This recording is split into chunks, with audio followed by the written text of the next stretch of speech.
So, good evening, Surrey Christian School family, on what I think is the seventh day of Christmas for the small minority of you who celebrate all 12 days.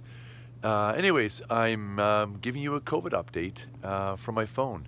I first did this almost 2 years ago in Merritt, where I was isolating with a group of high school students after returning from Nepal, and I was standing in the snow.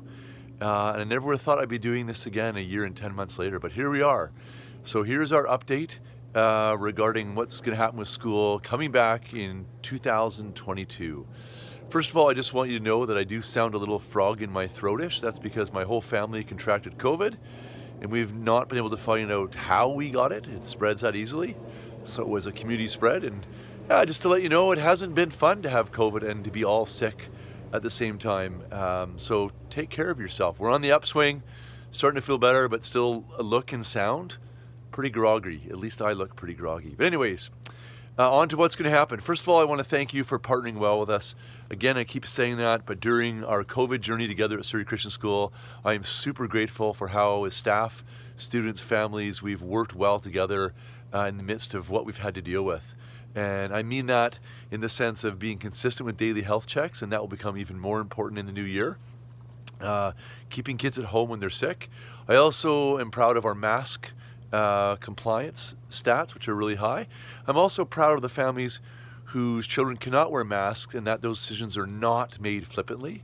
So all in all, collectively as a group, we're taking this seriously and working hard to protect our kids. So I'm grateful for all of us in all of our work in keeping our kids safe around COVID. So here's what's happening. On the 4th, which is Tuesday, we will welcome back children of essential service workers and children with exceptional needs. This email that this link is attached to has a little sign-up section for those of you that applies to. So if you are an essential service worker or your child has exceptional needs, please fill out that email and send it in. If you have questions about that, please talk to your campus principal and they'll bring clarity around that. So that's who's coming back on the 4th. Everyone else comes back on the 10th. The time between the 4th and the 10th will be time for our staff and admin to prepare for the 10th. And a few things we're preparing for. We have new protocols and measures to implement regarding our our health and safety disease plan. That word. I tell you, my brain is still fogged. Anyways, we have new protocols to implement around that. We also have to revise and clarify our continuity of learning plans in case there's classroom or individual students away. We predict that students will probably be away for preventative measures or self-isolation measures, and we want to make sure there's continuity of learning for those students as much as possible. So we've done good work. Our learning leaders have done good work in the past. I'm going to revise those plans and be ready to go.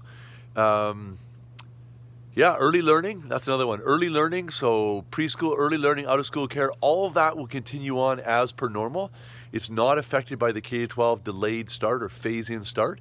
So on Tuesday the 4th, those programs will be up and running.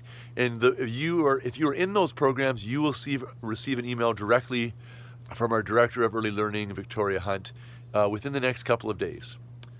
So, again, thank you for your good work. I hope you've had a good Christmas amidst the fears of COVID and the closed down programs and activities.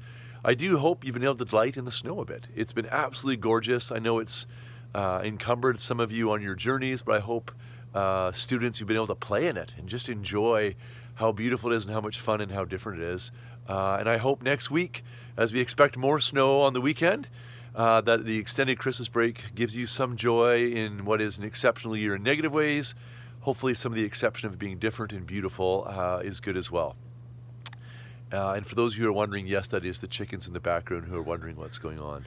So, wishing you all a belated Merry Christmas, a Happy New Year, safety, health, and God's richest blessings as we go into 2022 together, taking care of each other, and trying to understand, again, what it means to be loved by Jesus so that we can love each other well in the midst of the situation we find ourselves in.